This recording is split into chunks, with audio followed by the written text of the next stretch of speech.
1 of replacing my employees with AI. So far, so good. It's a human-robot hybrid office, but I think they're getting along great. We still have some employees here, but that's just to show the robots how to set up direct deposit. Day 15 of replacing my employees with AI. Pretty much all robots now, and it's going great. Work's done efficiently, and everyone laughs at my jokes. So, you know, some people say we're stealing ideas, but I just call it research.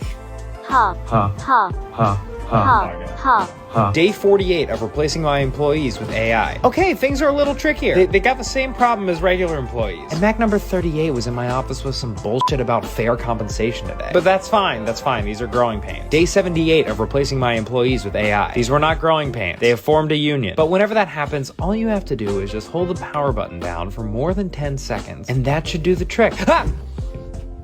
Day 1 of my employees replacing me with AI. I have been pushed out. The board has decided I cannot be shutting off employees in my office, and they've replaced me with a new Mac.